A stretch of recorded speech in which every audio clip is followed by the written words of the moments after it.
భయంకరంగా విషం జిమ్ముతూ మొదటి రోజు నుంచి ఈ ప్రాజెక్టును బద్నాం చేయాలన్న ప్రయత్నం ఎంత గట్టిగా చేసిందో, ఎట్లా ప్రజల మనసుల్లో లేని అనుమానాలను చొప్పించి అడ్డమైన ఆరోపణలు చేసి ఇష్టం వచ్చినట్టు నోటికి ఎంత వస్తే అంత మాట్లాడి మళ్ళీ ప్రభుత్వం వచ్చిన తర్వాత కూడా అదే ట్రెండు, అదే వరుస తప్ప ఇంకోటి లేనేలేదు. తెలంగాణకు వరప్రధాని లాంటి కాళేశ్వరం ప్రాజెక్టు మీద చివరికి కక్షగట్టి తెల్లారు లేస్తే రాహుల్ గాంధీ గారు దుమ్మెత్తిపోస్తూ ఉంటారు. బీజేపీ జేబు సంస్థ సిబిఐ, బీజేపీ జేబు సంస్థ ఐటీ అంటూ తెల్లారు లేస్తే కాంగ్రెస్ ప్రభుత్వం, కాంగ్రెస్ పార్టీ జాతీయ నాయకత్వం జాతీయ స్థాయిలో సిబిఐ అంటేనే అది జేబు సంస్థ బీజేపీకి అని చెప్పి దుమ్మెత్తిపోస్తూ ఉంటారు. కాళేశ్వరం ప్రాజెక్టు మీద ఈ ముఖ్యమంత్రి గారికి ఎంత కక్ష అంటే చివరికి ఏ సిబిఐనైతే రాహుల్ గాంధీ గారు అనునిత్యం తప్పుపడుతూ ద్వేషిస్తూ ఇది బీజేపీ జేబు సంస్థ అని మాట్లాడతారో, చివరికి ఆ కాళేశ్వరం ప్రాజెక్టు మీద ఇక్కడ ఏమీ లేదు, కొండను దవ్వి ఎలక కూడా పట్టలేదు కాబట్టి 22 నెలలు మరి టైంపాస్ చేసి కోట్ల రూపాయలు తగలబెట్టి కాళేశ్వరం కమిషన్ అని పెట్టి పీసీ ఘోష్ గారి కమిషన్ వేసి కొండను దవ్వి ఎలుకను కూడా పట్టలేని పరిస్థితుల్లో మళ్ళీ కొత్తగా సిబిఐ కప్పచెప్తున్నా అని ఒక కొత్తగా నాటకానికి తెరదీసినారు. నేను ఇవాళ ముఖ్యమంత్రి గారిని అడుగుతా ఉన్నా, రాష్ట్ర వ్యాప్తంగా ఇవాళ ప్రజలకి మీరు ప్రజల సొమ్ముతో ప్రతి పత్రికలో ఇవాళ అడ్వర్టైజ్మెంట్లు, ఫుల్ పేజ్ అడ్వర్టైజ్మెంట్లు ఇచ్చినారు. ఏమని? మల్లన్న సాగర్ నుంచి నీళ్లు తీసుకొచ్చి మూసీకి అనుసంధానం చేసే ప్రాజెక్టుకు, బృహత్ ప్రాజెక్టుకు ముఖ్యమంత్రి గారు ఇవాళ శంకుస్థాపన చేస్తున్నారు అని చెప్పి మరి ఫుల్ పేజ్ ప్రకటనలు ఇచ్చినారు. ఈ ముఖ్యమంత్రి గారికి కానీ కాంగ్రెస్ ప్రభుత్వానికి కానీ కనీస సిగ్గుందా అని నేను అడుగుతా ఉన్నా. కనీస మాత్రం ఇంగితం ఉందా? కనీస మాత్రం సోయి ఉందా మీకు? సరిగ్గా వారం కిందట, ఇదే సోమవారం నాడు, వారం రోజుల కిందట కాళేశ్వరం ప్రాజెక్టు మీద కక్షగట్టి సిబిఐ ఎంక్వైరీ అని పెట్టినారు.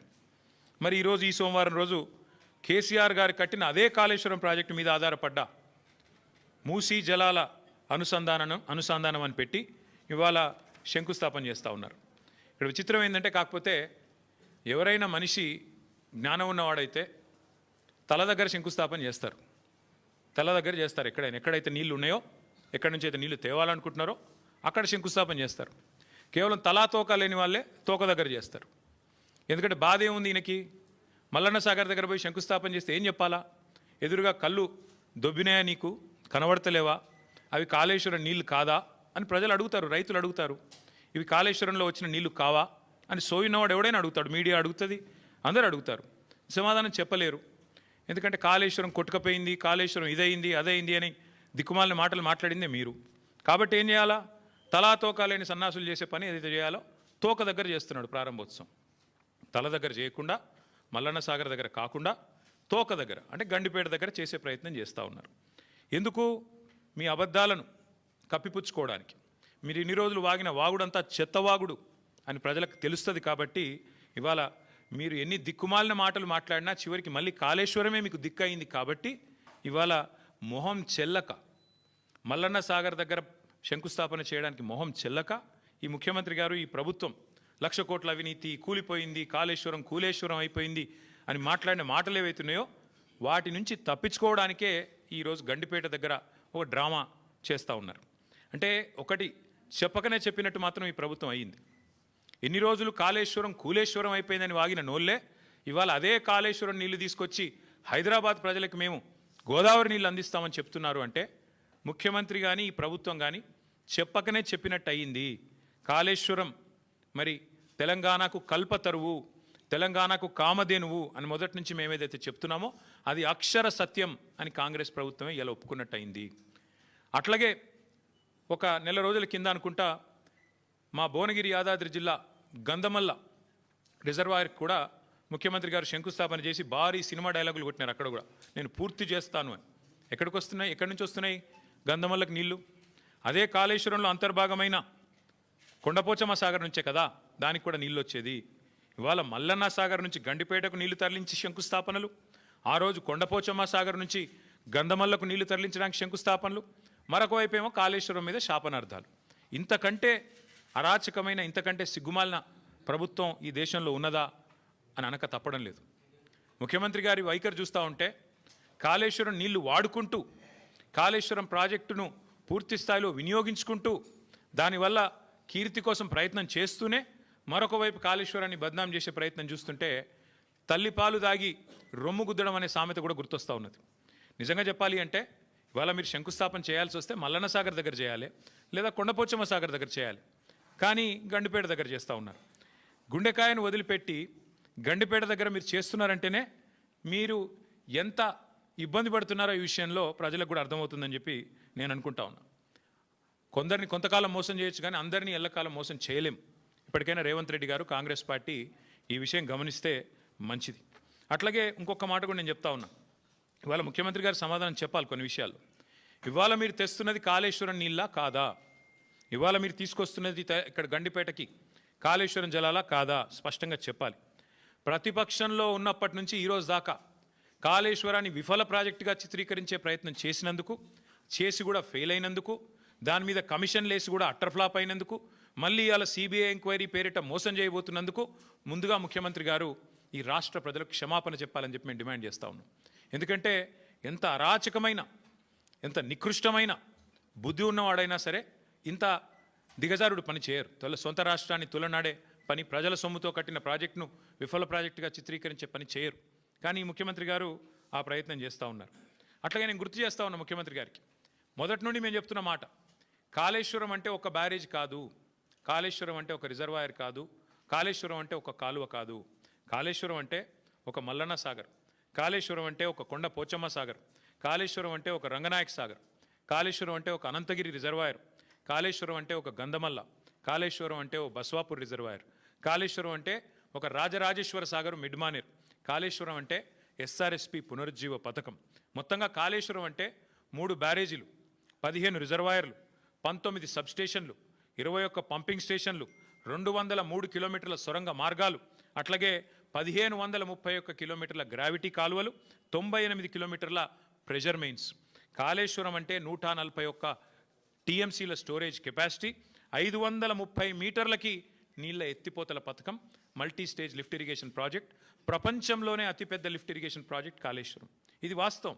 కాళేశ్వరం ద్వారా ఇప్పటిదాకా 1 కాదు 2 కాదు, ఏకంగా 240 టీఎంసీల నీటి వినియోగం జరిగింది. ఇది అక్షర సత్యం. దానివల్ల 20 లక్షల ఎకరాలకి, మనం ఏం చెప్పడం కాదు, శాసనసభలో అక్బరుద్దీన్ ఓవైసీ గారు అడిగినారు, మీరేమో కాళేశ్వరం ద్వారా 1 ఎకరానికి నీళ్ళు రాలేదని చెప్తున్నారు, మరి మీరిచ్చిన పుస్తకంలోనే 20 లక్షల ఎకరాలకు నీళ్ళు ఇచ్చినట్టుగా ఉన్నది, ఏది నమ్మాలా? మీ ప్రభుత్వానికి కనీసం కుడి చేయికి ఎడం చేయికి సయోధ్య ఉన్నదా అని స్వయంగా ఇవాళ మీ మిత్రపక్షంగా వ్యవహారం చేస్తున్న అక్బరుద్దీన్ ఓవైసీ గారు కూడా అడిగే పరిస్థితి వచ్చింది అంటే మీరు అర్థం చేసుకోండి. అట్లాగే అక్బరుద్దీన్ ఓవైసీ గారు అడిగినారు మొన్న, కాళేశ్వరం ఏదో కొట్టుకుపోయిందని మీరు అంటున్నారు, కానీ అక్కడ 12 లక్షల క్యూసెక్కుల వరద వచ్చినా నిక్షేపంలాగా ఉన్నది కదా బ్యారేజీ, మీరు అన్నట్టుగా ఏం లేదు, మీరు చెప్పేది తప్పు అనే మాట కూడా అక్బరుద్దీన్ ఓవైసీ గారు అడిగినారు. అట్లాగే ఆయన ఇంకొక మాట కూడా అడిగినాడు, 20 నెలలుగా ఎందుకు రిపేర్ చేస్తలేరు మీరు, ఎందుకు మీరు ఇన్ని రోజులు రిపేర్ చేయకుండా ఉన్నారు అనే ప్రశ్న కూడా వారు అడిగినారు. ఇంకొక మాట కూడా ఈ సందర్భంగా ఇదే అవకాశంగా నేను తెలంగాణ ప్రజలకు కూడా విజ్ఞప్తి చేస్తా ఉన్నాను.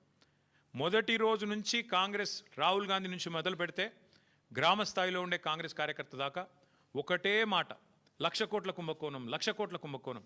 చివరికి వాళ్ళ పిల్లనిచ్చిన మామ రేవంత్ రెడ్డి గారికి, పద్మారెడ్డి గారు, ఆయన చెప్పారు 94,000 కోట్లు ఖర్చయిన ప్రాజెక్టులో ఒకవైపు నీళ్లు కనబడుతుంటే 94,000 కోట్ల ఖర్చయిన ప్రాజెక్టులో 1,00,000 కోట్ల కుంభకోణం ఎట్లా జరుగుతుందండి, ఇది రాజకీయ ఆరోపణ తప్ప ఇంకోటి కాదు అని పిల్లనిచ్చిన మామ కూడా నవ్వుతూ కొట్టిపాడేసినా కూడా ఇంకా ముఖ్యమంత్రి గారి బుద్ధి మాత్రం మారడం లేదు. వాస్తవం ఏంది, 94,000 కోట్లు ఖర్చు అయినాయని మీ ప్రభుత్వం కూడా చెప్తా ఉంది.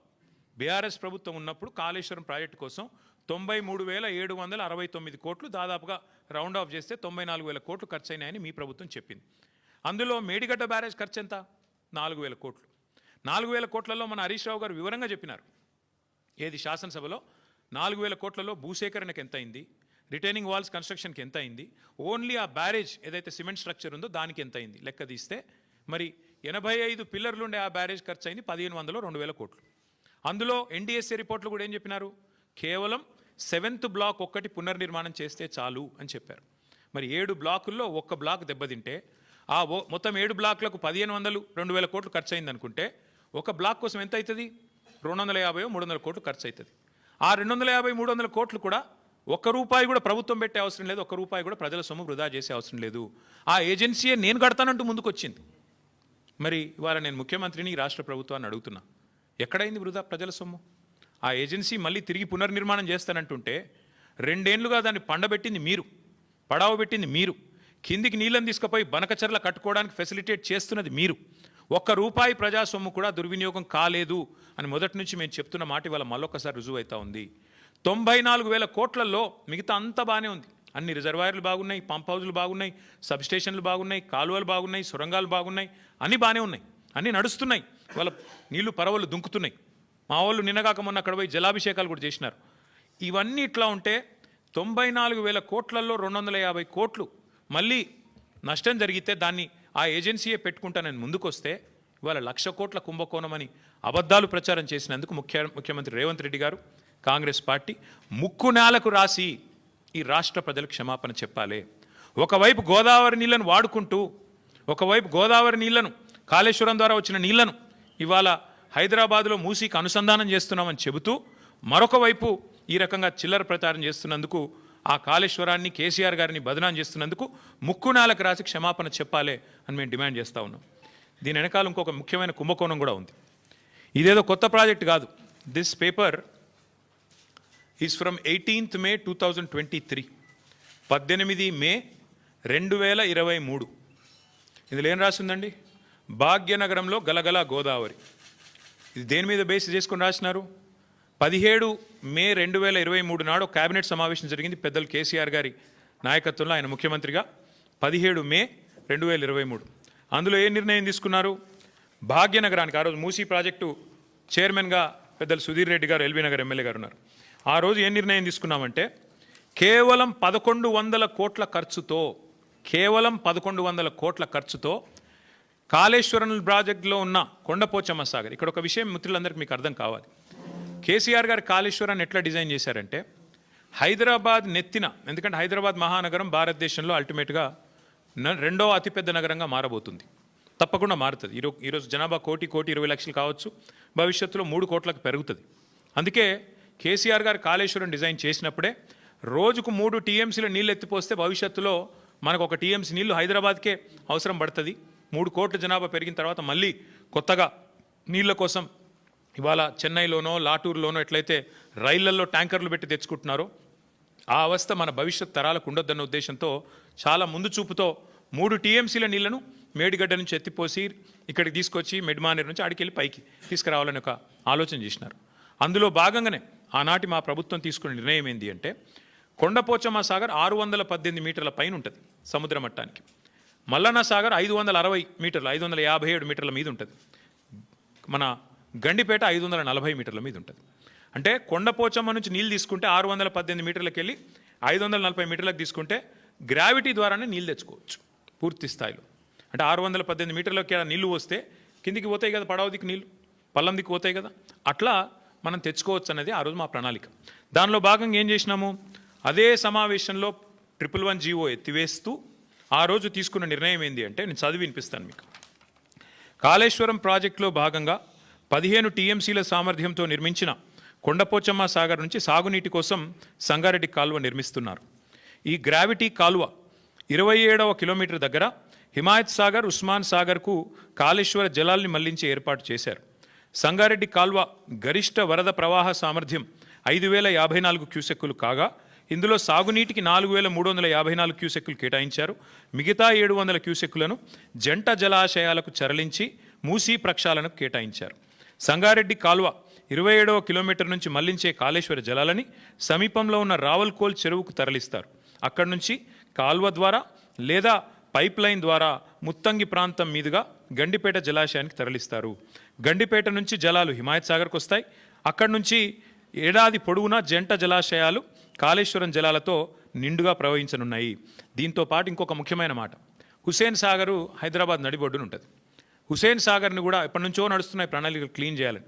మేము ఆ రోజు ప్లాన్ చేసింది ఏంటంటే జంట జలాశయాల నుంచి, అంటే గండిపేట నుంచి బుల్కాపూర్ నాలా ద్వారా మనం హుసేన్ సాగర్ కూడా ఆ రోజే ప్లాన్ చేసినాం. హుస్సేన్ సాగర్ కూడా గోదావరి జిల్లా తీసుకొచ్చి బుల్కాపూర్ నాలా ద్వారా, అంటే గండిపేట నుంచి బుల్కాపూర్ నాలాలో ఒక పాయ వదిలిపెడితే గోదావరి నీళ్లు దాని నుంచి స్ట్రైట్గా హుస్సేన్ సాగర్ కూడా వస్తాయి.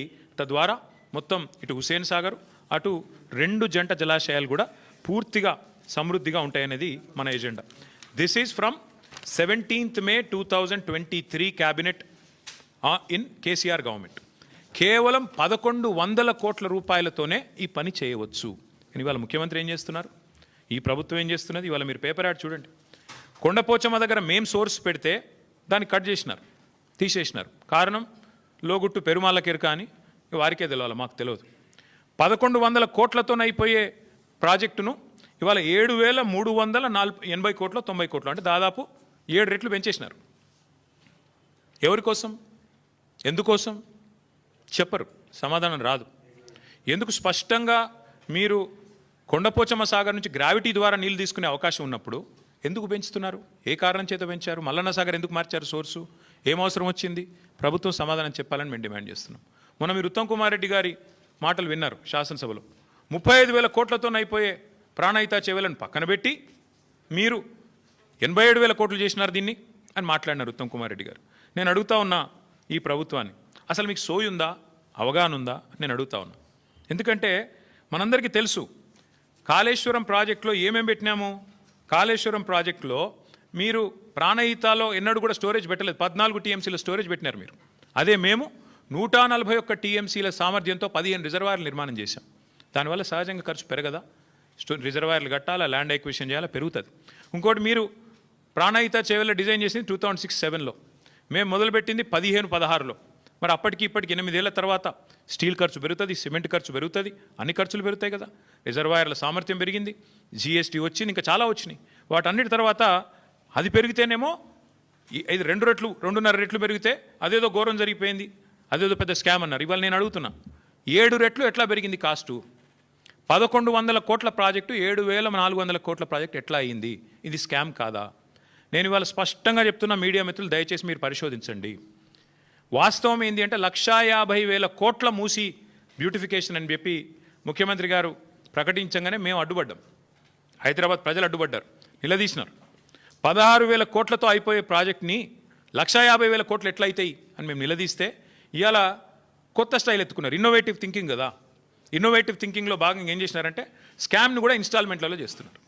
150,000 కోట్లు ఒకటేసారి టెండర్లు పిలిస్తే ఎందుకు ఇంత అయింది అంటే జవాబు లేదు. అందుకే విడతల వారి దోపిడీ. మొదలు 1,100 7,700 చేయాలి, ఆ తర్వాత ఇంకోటి 5 రూపాయలు ఉన్నదాన్ని 40 రూపాయలు చేయాలి, పెంచుకుంటూ ఆఖరికి మొత్తం స్కామ్ మళ్ళీ 150 కోట్ల కాడికి తేవాలి. ఇది వీళ్ళ ఎత్తుగడ. నేను మళ్ళీ చెప్తా ఉన్నా, May 17, 2023 నాడు 1,100 కోట్లతో కొండపోచమ్మ సాగర్ నుంచి గోదావరి నీళ్ళని తీసుకొచ్చి బ్రహ్మాండంగా రావులకోల్ చెరువులో పోసి రావులకోల్ చెరువు నుంచి గండిపేటకు నీళ్ళు తీసుకొచ్చే మార్గం గ్రావిటీ ద్వారా ఉంటే ఇవాళ మీరు 3 WTPలు ఎందుకు కడుతున్నారు? 5 పంప్ హౌస్లు ఎందుకు పెడుతున్నారు? ఎవరి లాభం కోసం పెడుతున్నారు అని ముఖ్యమంత్రి గారు నేను అడుగుతా ఉన్నా. ఇవాళ ఎట్లా పెరిగింది? కమిషన్లు దండుకోవడానికా, మొబిలైజేషన్ అడ్వాన్సులు ఇవ్వడానికా, కాంట్రాక్టర్లకు దోచిపెట్టడానికా? ఎందుకు తక్కువ ఖర్చుతో అయ్యేదాన్ని పక్కకు పెట్టి ఎక్కువ ఖర్చుతో చేస్తున్నారు? ఒక దిక్కు మీరే చెప్తున్నారు పైసలే లేవు, అప్పు ఉడతలేదు, ఒక్క పథకం ఇచ్చేందుకు ఏమీ లేదు అని పచ్చి అబద్ధాలు ఒక దిక్కు మీరే చెప్తారు. పార్లమెంటు చెప్పినా, కేసీఆర్ ప్రభుత్వం చేసిన అప్పు 2,80,000 కోట్లని పార్లమెంట్ చెప్పినా సిగ్గు లేకుండా మొన్న అసెంబ్లీలో కూడా 8 లక్షల కోట్లని ఒకరు, 7 లక్షల కోట్ల అప్పని ఇంకొకరు నోటికొచ్చిన అబద్ధాలు ఒకవైపు మాట్లాడుతున్నారు. ఒక దిక్కేమో తులం బంగారానికి పైసలు లేవు, ఆడబిడ్డలకు 2,500 ఇయ్యనికి పైసలు లేవు, 6 గ్యారంటీల అమలుకు పైసలు లేవు, ముసలోళ్ళకి 4,000 పెన్షన్ ఇయ్యనికి పైసలు లేవు, రైతు బంధు ఏడానికి పైసలు లేవు, ఇంకా చెప్తూ పోతే చాలా ఉన్నాయి. వీటికి పైసలు లేవు. కానీ 7,400 కోట్లతో ఎవరు అడగని ప్రాజెక్టును మాత్రం అర్జెంటుగా టేక్ ఆఫ్ చేయాల్సిన అవసరం ఎందుకు వచ్చింది ముఖ్యమంత్రి గారు? తప్పకుండా చెప్పాలని చెప్పి నేను డిమాండ్ చేస్తా ఉన్నాను. ఇందులో అవినీతి కోణమే కాదు, క్రిమినల్ కోణం కూడా ఉంది. ఈ ప్రాజెక్ట్ వెనకాల క్రిమినల్ కోణం కూడా ఉంది. మీకు యాదకుండాలే, ఆనాడు అదేదా వెలుగు పత్రికలో వచ్చింది సుంకిశాల, అది ఇవ్వండి, సుంకిశాల వెలుగు ఉంది, ఇక్కడ ఉంది. ఇగో ఇది వెలుగు పత్రికలో వచ్చింది. ఏమన్నది ఇలా? సుంకిశాల రిటైనింగ్ వాల్ కూలిపోతే HMWSB Hyderabad metro water supply and sewerage board నడుపుతున్నది ఈ ప్రాజెక్ట్ని, వాళ్ళ ఆధీనంలో నడుస్తున్నది. ఏం చెప్పారు ఇందులో? ఈ కాంట్రాక్టర్ ఎవరైతే ఉన్నారో ఆయన అర్జెంటుగా బ్లాక్ లిస్ట్ చేయండి, పక్కన పెట్టండి అని హెచ్ఎండబ్ల్యూఎస్ఎస్బి మరి రిపోర్ట్ ఇచ్చింది అని వెలుగు పత్రిక, V6 వెలుగు సంస్థ వారిచ్చిన పత్రికా కథనం ఇది. మరి వాళ్ళు నేను అడుగుతున్న ముఖ్యమంత్రి గారిని, ఏ ఏజెన్సీ అయితే బ్లాక్ లిస్ట్ మీరు చేయాలో, ఏ ఏజెన్సీని అయితే బ్లాక్ లిస్ట్ చేయాలో, ఎవరినైతే నేషనల్ హైవే అథారిటీ ఆ ఏజెన్సీని బ్లాక్ లిస్ట్ చేసింది. మన కేరళలో ఒక రహదారి వీళ్ళు నిర్మాణం చేసినారు, NH66. అక్కడ ఒక స్లోప్ ప్రొటెక్షన్ వాల్ కొలాప్స్ అయింది, వీళ్ళు కట్టిందే, సేమ్ ఇదే కంపెనీ కట్టింది. నేషనల్ హైవే అథారిటీ వాళ్ళు, కేంద్ర ప్రభుత్వం వాళ్ళేమో వాళ్ళని బ్లాక్ లిస్ట్ చేసినారు, డీబార్ చేసినారు. మరి మీరెందుకు చేస్తలేరు? మీ డిపార్ట్మెంట్లో ఏ డిపార్ట్మెంట్లోనైతే సుంకిశాలు ఉంటుందో దాని రిటైనింగ్ వాల్ కొలాప్స్ అయితే మళ్ళీ వాళ్ళకే 7,400 కోట్ల వర్క్ ఇచ్చినావంటే ఏమర్థం చేసుకోవాలి? నేను రాష్ట్ర ప్రజలేం అర్థం చేసుకోవాలి? ఎందుకు ఇంత అవాజ్యమైన ప్రేమ వారి మీద మీకు? ఇదే సంస్థను కదా మీరు ఈస్ట్ ఇండియా కంపెనీ అని హుంకరించింది, గర్జించింది మీరే కదా. ఈస్ట్ ఇండియా కంపెనీ ఈరోజు బెస్ట్ ఇండియా కంపెనీ ఎట్లయింది? నీకు బెస్ట్ ఫ్రెండ్ ఎట్లయింది చెప్పాలి రేవంత్ రెడ్డి గారు. నాకు తెలిసి ఇప్పుడు నేను ఈ మాట మాట్లాడినాక కొన్ని టీవీలు లైవ్ కట్ అవుతాయి, కొంతమంది రేపు రాయరు, నాకు తెలుసు. అది పర్వాలేదు, మీకు రాసే ఇది లేక మీకు ఉండకపోవచ్చు, మీకు ఇబ్బందులు ఉండొచ్చు. కానీ నేను స్పష్టంగా చెప్తా ఉన్నా, ఇవాళ సోషల్ మీడియా ఉంది, ప్రజలు చూస్తారు, తెలుసుకుంటారు. మీకుండే ఇబ్బందులు సోషల్ మీడియాలో ఉండవు. ఎందుకంటే ఇవాళ ప్రతి ఒక్కరు మీడియా చాలా పవర్ఫుల్గా మారిపోయింది. కాబట్టి నేను అడుగుతా ఉన్నా, నీ సొంత నియోజకవర్గం కొడంగల్లో లిఫ్ట్ ఇరిగేషన్ ప్రాజెక్టులు అదే బ్లాక్ లిస్ట్ చేయాల్సిన ఏజెన్సీకి ఇస్తావు. 1100ను 7,400 కోట్లు చేసి ఎక్కడ నీ సంస్థనే ఇచ్చింది కదా, నువ్వే కదా మున్సిపల్ మినిస్టరు. మున్సిపల్ మినిస్టర్ కిందే ఉంటుంది కదా హెచ్ఎండబ్ల్యూఎస్ఎస్బి.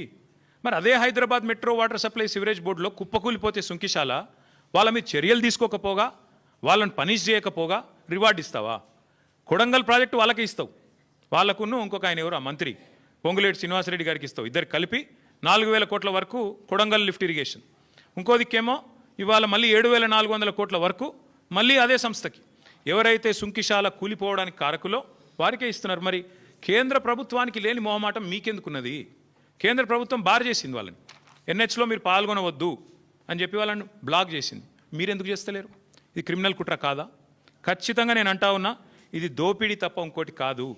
కాంట్రాక్టర్లతో కుమ్మక్కై 1,000 కోట్లు కొల్లగొట్టడానికి ఢిల్లీకి ముడుపులు పంపి సీటు కాపాడుకోవడానికి చేస్తున్న ప్రయత్నం తప్ప ఏమీ లేదని చెప్పి మళ్ళొకసారి నేను చెప్తా ఉన్నా. అట్లాగే ఎప్పుడో 20 ఏళ్ల కింద పేపర్కి పరిమితం అయిపోయిన ప్రాణహిత చేవెళ్లలోనేమో అది దాన్ని మేము రిజర్వాయర్లు యాడ్ చేసి బ్రహ్మాండంగా దానిలో తెలంగాణను రీడిజైన్ చేసి సస్యశ్యామలం చేస్తే అది స్కామ్ అట.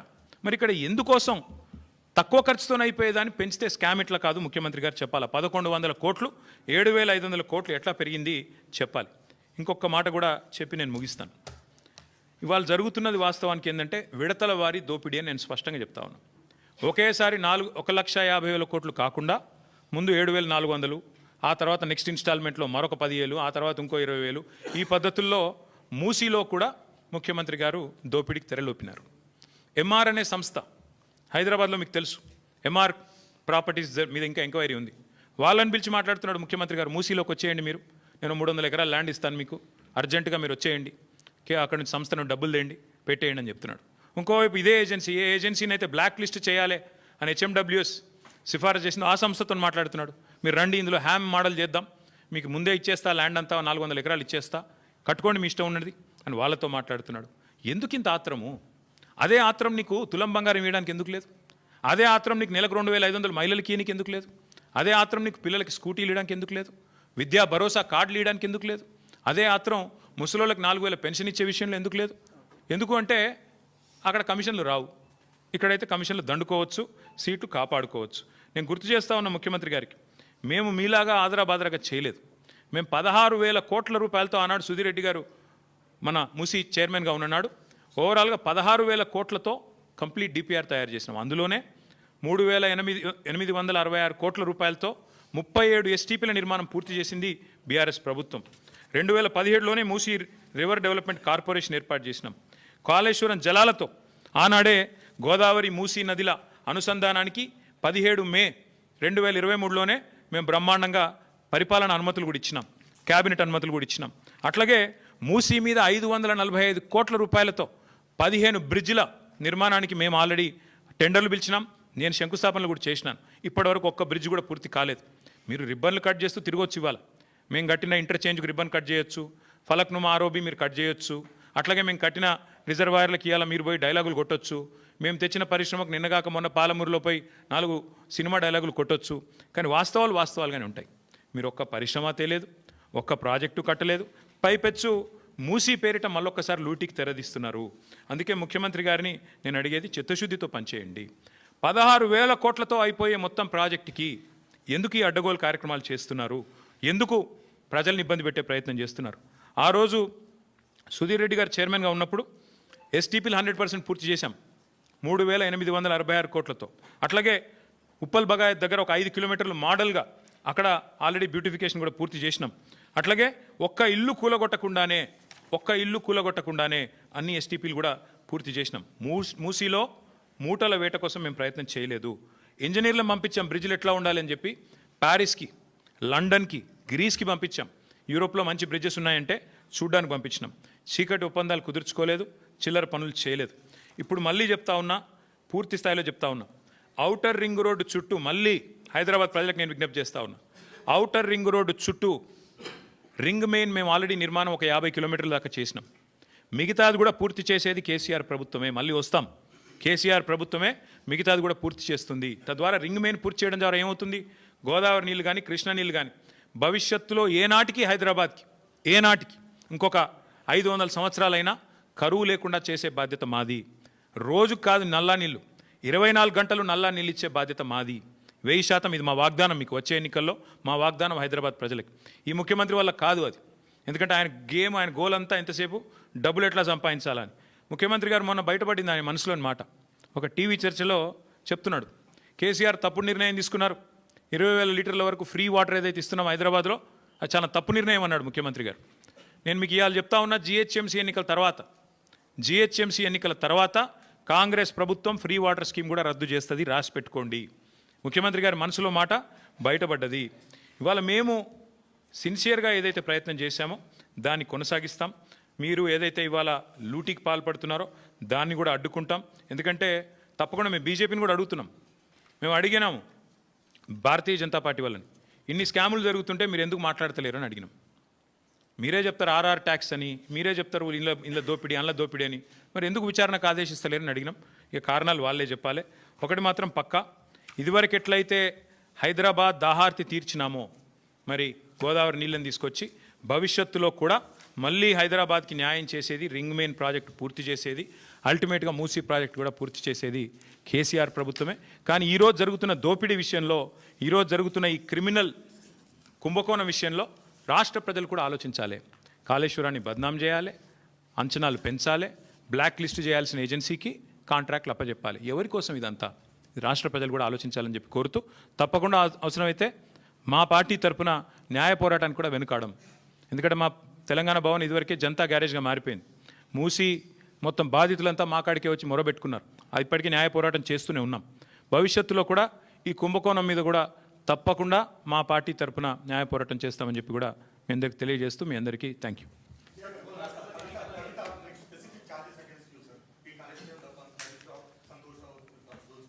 See Rahul, I'll tell you one thing. Whatever had to be discussed has been discussed in the party. Action has been taken. Once action has been taken, there is nothing further that I can add or comment. Because whatever had to be discussed internally on party forums, we have done that. And we have acted. And therefore, after the action has been taken, there is nothing further for me to comment or elaborate on. Thank you.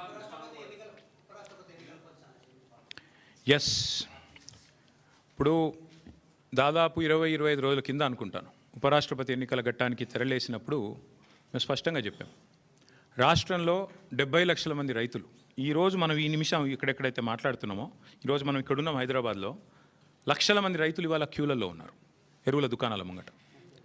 రాష్ట్ర వ్యాప్తంగా, ఒక జిల్లా కాదు అన్ని జిల్లాల్లో ఎక్కడికక్కడ కొట్టుకుంటున్నారు, మహిళలు కొట్టుకుంటున్నారు, మహిళా రైతులు. అంత అరాచకమైన పరిస్థితి ఉంది. 20-25 రోజుల కిందట మేము మా పార్టీ నుంచి డిమాండ్ చేసినాం, ఇది రాష్ట్ర ప్రభుత్వ వైఫల్యమా, కేంద్ర ప్రభుత్వ వైఫల్యమా, ఎవరిది అన్నది మీరు తెలుసుకోండి, కానీ రైతులకు ఎరువులు అందించండి. మీరు అందిస్తే తప్పకుండా మీకు మద్దతు ఇచ్చే అంశం పరిశీలిస్తామని చెప్పాం. We have nothing against the 2 candidates. ఇద్దరు మంచోళ్ళే కావచ్చు, justice Reddy and CP Radhakrishnan ఇద్దరు కూడా మంచోళ్ళే కావచ్చు, మేము కాదంటలేదు. కానీ వాళ్ళు రెండు కూడా ఇద్దరు అభ్యర్థులు కూడా రెండు వ్యవస్థలకు ప్రతినిధులు. అటు ఎన్డీఏ ఇటు ఇండియా, ఈ రెండు కూటమిలకి వారు ప్రతినిధులు. వారు వ్యక్తులుగా కాదు నించున్నది, ఇండిపెండెంట్గా నించోలేదు. ఒకరు కాంగ్రెస్ తరపున, ఒకరు బీజేపీ తరపున నించున్నారు. ఇటు కాంగ్రెసు అటు బీజేపీ ఇద్దరూ కూడా ఈ రాష్ట్ర రైతులను వేధిస్తున్నారు, సతాయిస్తున్నారు, చావగొడుతున్నారు. వాళ్ళు ముష్టి యుద్ధాలకు తిరిగే ఒక అరాచక పరిస్థితి తెచ్చిపెట్టినారు. 25 రోజుల కింద మేము హెచ్చరించినా, అప్రమత్తం చేసినా ఇంతవరకు కేంద్ర ప్రభుత్వం స్పందించలేదు, రాష్ట్ర ప్రభుత్వం స్పందించలేదు. అందుకే 70 లక్షల మంది తెలంగాణ రైతన్నల తరపున మేము నిర్ణయం తీసుకున్నాం.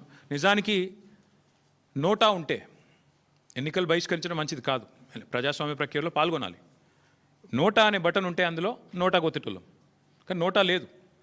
అటో ఇటో ఏదో రెండిట్లో ఏదో ఒకటి చేయాల్సిన పరిస్థితి ఉంది. అందుకే ఈ ఎన్నికలు మేము we are abstaining, we are not going to participate as a party. నిన్నగాక మొన్న 2 రోజుల కిందట మా రాజ్యసభ ఫ్లోర్ లీడర్ సురేష్ రెడ్డి గారిని, అదేవిధంగా అందుబాటులో ఉన్న రాజ్యసభ సభ్యుల్ని పెద్దలు కేసీఆర్ గారు లంచ్కి పిలిచారు. మీటింగ్ కూడా అయింది, చర్చ కూడా జరిగింది ఏం చేద్దామని. చర్చించిన తర్వాతనే, అందుబాటులో ఉన్న ముఖ్యులతో కూడా చర్చించిన తర్వాతనే నిర్ణయం తీసుకున్నారు. ఈ ఎలక్షన్లో మేము ఎవరికి కూడా సబార్డినేట్ కాదు, ఎన్డీఏ సబార్డినేట్ కాదు, మేము ఇండియా సబార్డినేట్ కాదు, మేము తెలంగాణ ప్రజలకు సబార్డినేట్ అంతే. కాబట్టి తెలంగాణ ప్రజల పక్షాన వారి బాధను వ్యక్తం చేయడానికి ఇది ఒక వేదికగా వాడుకుంటున్నాం. తెలంగాణ రైతుల పక్షాన ఈ ఎన్నికల్లో మేము పాల్గొనబోట్లేదు, వీఆర్ గోయింగ్ టు అబ్స్టైన్.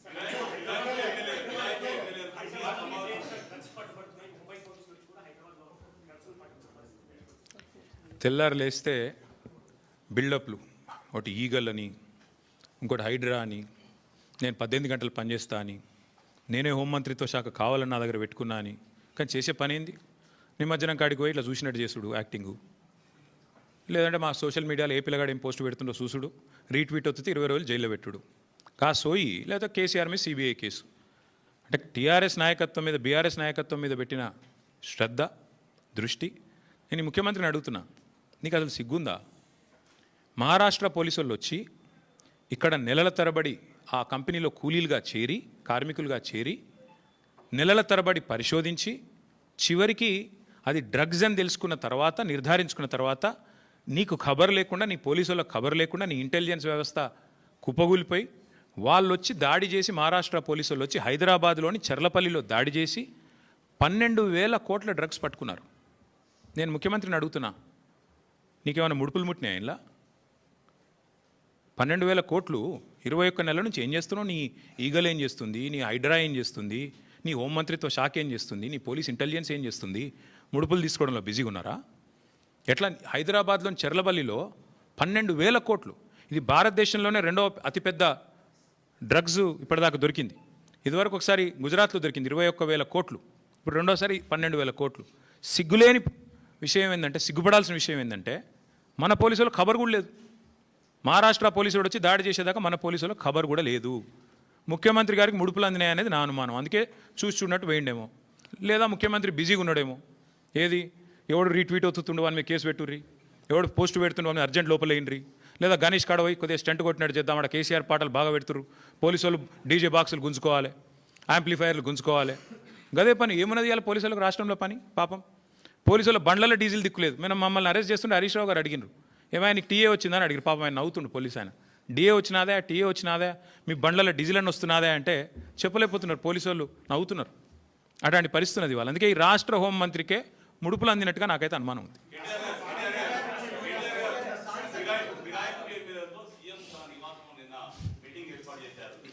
మీరు ఇన్ని బాంబులు ఒకేసారి ఆడితే ఎట్లా?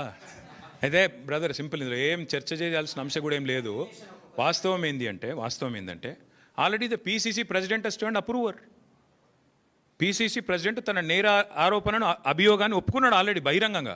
ఓ టీవీ చర్చలో పీసీసీ ప్రెసిడెంట్ గారిని అడిగినారు, ఏమండి ఎమ్మెల్యేలు చేరినారు అంటే, అవును చేరినారు మా కాంగ్రెస్ పార్టీలో అని చెప్పిండు. ఇక నేరాంగీకారం జరిగిన తర్వాత విచారణ ఎందుకు? ఇంకా చేసేదేముంది? PCC president has turned approver. One of the MLAs also has turned approver. Kadiyam Srihar చెప్పిండు ఓపెన్గా, నేను కాంగ్రెస్ పార్టీలో చేరినా. మొన్ననే చెప్పిండు, తెచ్చుకోండి, బైట్స్ ఉన్నాయి కదా. స్పష్టంగా అప్రూవర్గా మారిపోయిన తర్వాత పీసీసీ అధ్యక్షుడు, కాంగ్రెస్ పార్టీ అధ్యక్షుడు, ఇంకా విచారణ ఏముంది? ఇంకోటి ఏముంది చేనికే? అలా మళ్ళీ ముఖ్యమంత్రి గారు సమావేశం పెట్టుడు ఏముంది? అసలు నాకు అర్థం కాదు. ఏం సందేశం ఇస్తున్నారు? తెల్లారలేస్తే కాన్స్టిట్యూషన్ బుక్ పట్టుకొని తిరుగుతారు. ఇక్కడ మీ పీసీసీ ప్రెసిడెంట్ అప్రూవర్ అయిపోయిండు, మీ ఫిరాయించిన ఎమ్మెల్యేలు అప్రూవర్లు అయిపోయినరు. కొత్తగా ఏముంది? పరిశోధించి విచారించి సాధించేది ఏం లేదు కదా. ఐ థింక్ ఇక విల్ స్టాప్ హియర్. ఇక మిగతా విషయాలు 100 ఉన్నాయి, మళ్ళీ మాట్లాడుకుందాం. కాకపోతే ఈ మూసీ కుంభకోణం దయచేసి అది చూడండి కొద్దిగా. మీరు రేపు రాస్తారో రాయరో మరి ఎవరేందో కూడా ప్రజలు చూస్తారు. ఎవరు రాస్తారో ఎవరు రాయరో కూడా ప్రజలు చూస్తారు. ఎవరికి ఏం ఒత్తిళ్ళు ఉన్నాయో, ఏ సంస్థలకు అడ్వర్టైజ్మెంట్ల వల్ల మీరు పడుతున్న ఇబ్బందులు ఏంది, ఎవరికి తొత్తులుగా ఉన్నారు, ఇవన్నీ కూడా తెలుస్తాయి ప్రజలకు. రాష్ట్రాల సంగతి రాయనుల సంగతి కూడా ప్రజలు ఆలోచించాలని నేను కోరుతా ఉన్నాను. ఎందుకంటే ఇంత వివరంగా చెప్పినాక ఇన్వెస్టిగేటివ్ జర్నలిస్టులు మా సోదరులు రాస్తారా రాయరా, మీ యాజమాన్యాలు ఒప్పుకుంటాయా ఒప్పుకోకపోవా, మీరు రాసిన ఇవన్నీ కూడా ప్రజలు గమనిస్తారు. ఎవరు ఎటువైపు ఉన్నారో కూడా ప్రజలు చూస్తారు. Thank you. మేము బరాబర్ చూస్తాం, ప్రజలు ఇంకా ఎక్కువ చూస్తారు.